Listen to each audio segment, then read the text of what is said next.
we are a professional manufacturer of triathlon accessories. Today, let's introduce to you how our swimming caps are made. First, work with cut and weigh the silicone and colorant according to a specific ratio. The color formula changes based on the swim cap's color and weight.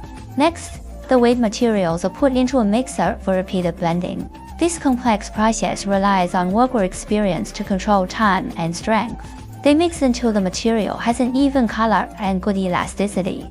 Then, workers wrap it in plastic wrap and place it in a hot air dryer. The wrap limits airflow to slow down drying, while the dryer provides constant heat. Once dry, the silicone goes through secondary processing. Workers cut the silicone into small squares based on the required weight.